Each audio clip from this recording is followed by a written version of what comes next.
Man natin guys yung binigay nila na langka. Ayan.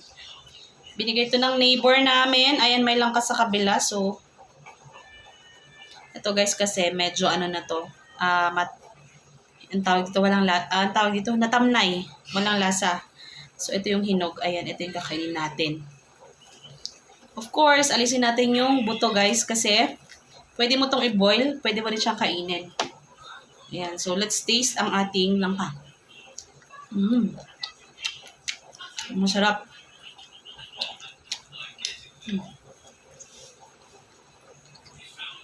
So, pwede natin i-boil to later.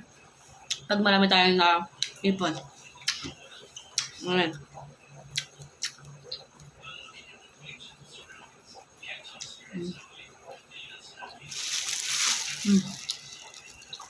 Langka.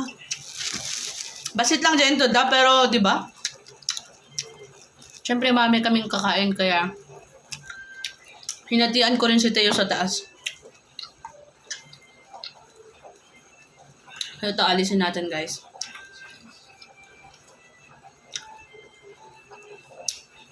Ayan. So, ayan guys. Ito, alisin natin yung buto. Mga kain natin. Magpiprito kay mamaya ng turon. Thank you guys for watching. Bye!